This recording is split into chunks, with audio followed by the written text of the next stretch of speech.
Amigos, se está llevando a cabo el programa Un Mundo, Muchas Voces para celebrar el Día Mundial de la Voz. Cantantes, actores, científicos, oradores están presentando actividades culturales y comentarios sobre el entrenamiento y el cuidado de la voz. ¿En dónde? @DMB en Facebook, gracias a la iniciativa de la doctora Rosa Eugenia Chávez. Muchas gracias, doctora. ¿Qué tal, amigos? En este Día Mundial de la Voz, aprendamos a cuidar nuestra voz con esta conferencia de mi amiga la doctora Rosa Eugenia Chávez. Hola, ¿qué tal? ¿Cómo están? Aquí Odín Dupeirón para mandar un saludo a todas las personas que participan en hacer que nuestra voz siempre siga adelante, que no nos callemos, que podamos levantar la voz, que podamos tener una opinión, una voz y una manera de expresarnos. Les mando un saludo y un abrazo fuerte. Qué importante es lo que hacen. ¿Qué pasaría si no tuvieras voz? Las mamás no podrían corregir a sus hijos ni decirles te amo. Los doctores no podían dar consulta ni decir qué malestar tiene la persona. Los actores no podrían interpretar un personaje. Los presidentes no podrían hablar. Los artistas, los cantantes, no podríamos cantar tantas y tantas melodías tan espectaculares. Cuida tu voz. Hay que concientizarse que la voz es un regalo de Dios. Cuídala, ámala. No fumes. Si tú fumas, lo que tú haces, el daño te lo haces no nada más a ti, se lo haces a los que viven contigo. Si tú dañas tu garganta, si tú no cuidas tus cuerdas vocales, no vas a poder expresar nunca a tus hijos o a la gente que está a tu alrededor o en tu trabajo. Vas a poder hacer el estupendo trabajador que tú puedes ser. La voz es un regalo. Cuídala, ámala como yo la quiero. Queridos amigos, pues como ven ustedes, nosotros tenemos que pensar un poquito más ampliamente en cómo nos vamos a enfocar en nuestra voz. Si no la conocemos a fondo, pues debemos de entender que es una función maravillosa que se desarrolla en su amplia gama de detalles en el ser humano y se desarrolla gracias a la evolución dentro del cuerpo humano del cerebro. ¿Por qué?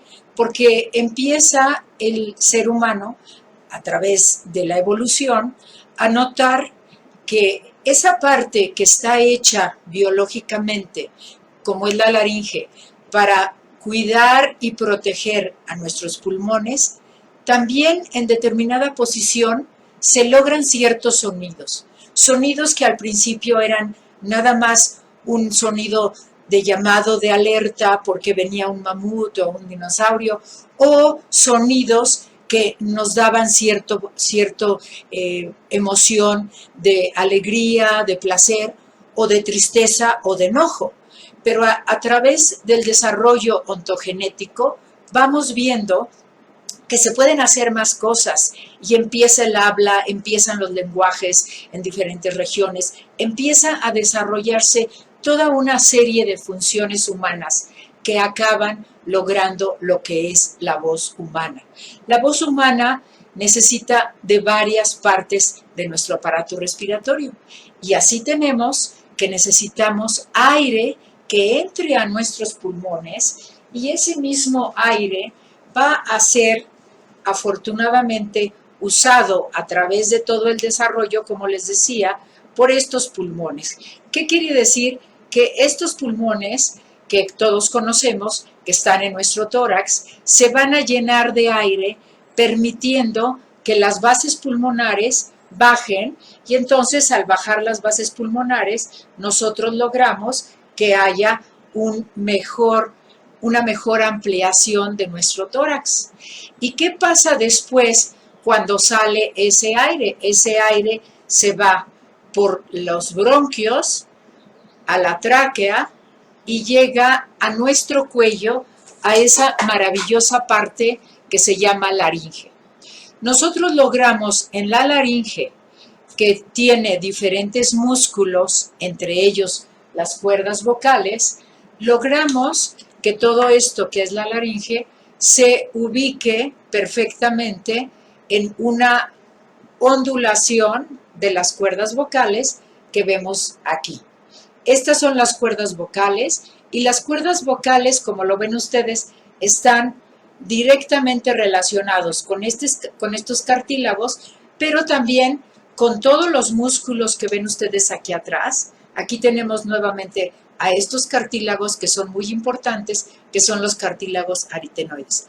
Estos musculitos muy pequeños de aquí atrás, que están pegados a la nuca, rápidamente tienen diferentes movimientos, tanto para que la laringe haga este movimiento como se vaya hacia atrás, y también las cuerdas vocales se pueden alargar o se pueden acortar. Esta laringe es el órgano que va a producir el sonido, pero recordemos, sin aire que venga de los pulmones, no podemos lograr tener sonido. El tercer punto muy importante de qué es la voz es el órgano de la resonancia, que es un órgano que tiene diferentes estructuras, que a veces decimos resonadores, a veces resonador, pero que tiene que ver con todos los espacios, toda la amplitud de nuestro cuello internamente, de nuestra boca, nuestra garganta, todo lo que son labios, lengua, paladar y todo lo que es el aspecto facial, en donde tenemos los huesos de la cara que sirven también como resonadores y todas las cavidades. Entonces nosotros vamos a tener aquí pues todas las cavidades de resonancia, como lo ven aquí. Aquí tenemos a la boca, ¿sí? Con la lengua, el paladar blando, el paladar duro, y aquí tenemos la nariz, que tiene las diferentes estructuras que se llaman cornetes, y como sabemos, en medio hay una pared osteocartilaginosa que es el tabique. Pero también arriba tenemos diferentes espacios que se llaman senos paranasales, que son espacios que están recubiertos de mucosa, y esa mucosa normalmente es la mucosa respiratoria que va a ayudar a toda la limpieza que tiene todo este sistema nasosinusal. Es por eso que cuando se inflaman la mucosa de los senos paranasales, nosotros médicamente hablamos de que es una sinusitis. Y tenemos que recordar que dentro de los senos paranasales, pues tenemos varios espacios. Por ejemplo, aquí ven ustedes en esta imagen, sí, que después, si alguien la necesita con más claridad, porque aquí, pues como dije, no estamos en un estudio, pero vean ustedes cómo son los espacios en la cara. Esos espacios se pueden inflamar, se pueden infectar. Generalmente se inflaman cuando hay un proceso alérgico o cuando hay un proceso infeccioso. Pero si esas inflamaciones son crónicas, entonces nos van a dar problemas como pólipos dentro de los senos paranasales, degeneración polipoidea e inflamaciones. Estos tres puntos importantes para entender qué es la voz son los pulmones, que nos dan el aire, la laringe, que nos hace el sonido, nos produce el sonido, y toda la amplificación que logramos a través del cuello y de nuestra cabeza y cara. Todo se oye muy sencillo, pero si nosotros nos vamos al aspecto físico de la voz, sabemos que vamos a tener tres características que la voz humana debe de tener como cualquier sonido. Y esas son el volumen, que está dado por los pulmones y por las cuerdas y por la amplificación, el tono, que es la frecuencia de ondulación de las cuerdas vocales, que puede ser una ondulación lenta, como es en los tonos graves, o puede ser una ondulación muy rápida, como es en los tonos agudos. Y los tonos medios, que son los tonos que más cómodamente manejamos al hablar en forma cotidiana. Estos tres grupos de tonalidades están presentes en todas las voces, pero va a depender de cada tipo de voz, de cada tipo de cuerda, de cada tipo físico de la persona, que vamos a tener voces más agudas o voces más graves. Y la tercera característica del sonido es el timbre. Si nosotros escuchamos una grabación de Luciano Pavarotti sin verla, automáticamente lo recordamos porque nuestra memoria auditiva lo que recuerda mucho es el timbre de la voz. Es un timbre personal, es un timbre único, es un timbre como una huella digital vocal.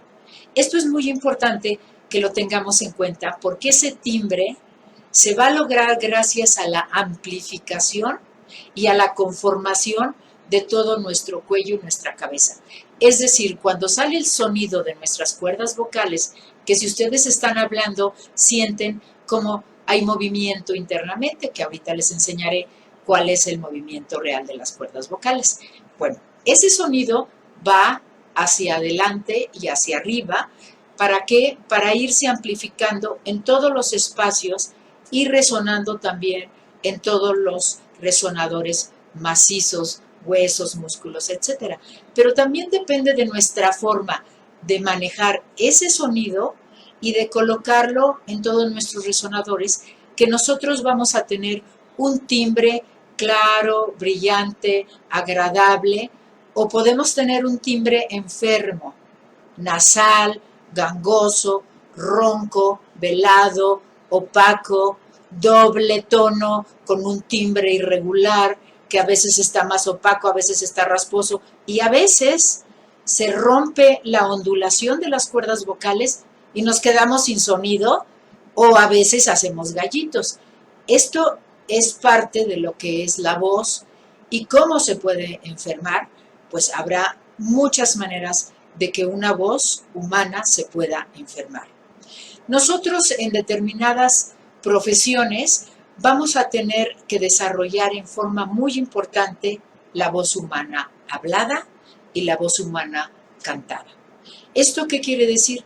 Que vamos a ir desarrollando especiales talentos o especiales capacidades, por ejemplo en el maestro de todos los niveles, de tener una buena resistencia de hablar 8, 10 horas sin cansarse, sin que el timbre se vea rasposo, opaco, y durando toda la semana de dar clases. También tenemos al médico que habla todo el día, a veces en ambientes ruidosos, a veces no, a veces con pacientes que necesitamos intensificar nuestro mensaje para que se atienda X o Y enfermedad.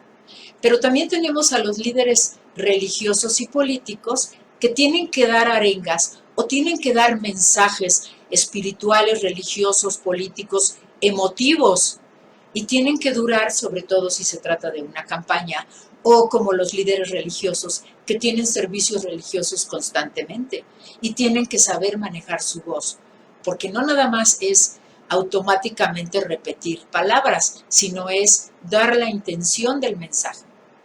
¿Y qué decir de la voz artística? Que las profesiones de voz artística son de las más complicadas, como lo vamos a ver en una mesa redonda y en unas entrevistas que tendremos más adelante, sobre el canto, sobre la actuación de doblaje, sobre la locución. Entonces, todas estas profesiones van a necesitar un buen instrumento. ¿Y a qué me refiero con buen instrumento? Enfócate en tu voz. ¿Qué quiere decir? Ten salud en tu voz y ten técnica si eres profesional de la voz. Pero recordemos, todos nos podemos enfermar de la voz y todos podemos tener riesgo de perderla. Imagínense, no tener voz es como taparnos la boca. ¿Y qué hacemos sin voz? Entonces, ¿qué hacemos sin voz? Entonces, esto es muy complicado, porque en la vida diaria, desde que nos levantamos hasta que nos acostamos, estamos usando un instrumento de comunicación bastante complejo y que no fue creado para eso dentro del desarrollo biológico, sino que los seres humanos, por nuestro desarrollo cerebral, lo tomamos prestado. Pero que además necesita que comamos bien, que estemos hidratados, que durmamos bien, que tengamos ejercicio aerovascular, que no subamos de peso, que es imposible fumar en cualquiera de sus modalidades. Hay que estar con una buena salud respiratoria, por supuesto, y no olvidar que muchas veces necesitamos embellecer la voz, porque en el trabajo no nos entienden. No somos profesionales de la voz, pero nuestro mensaje no llega en las juntas porque nuestra voz es muy, muy pequeña, es de volumen muy bajo. Lo que no sabe la población en general es que todas las voces se pueden mejorar. Primero hay que dar un diagnóstico médico, funcional, especializado, como es el que hace el médico foniatra, y entonces ya se planea una rehabilitación o una habilitación. La rehabilitación es cuando hemos tenido daños, la habilitación es cuando queremos mejorar la voz. Que no sea una voz tipluda, ni que sea una voz muy rasposa, porque así es más interesante la voz, como te decía. Entonces, todos estos elementos son muy importantes de tomar en cuenta para enfocarnos en nuestra voz, entender que es una serie de elementos los que están en juego y que si nosotros tenemos una maravillosa armonía de la función, de la anatomía y de la salud, vamos a poder tener una voz adecuada para nuestros mensajes. Nos vemos en la siguiente serie. No falten, los espero.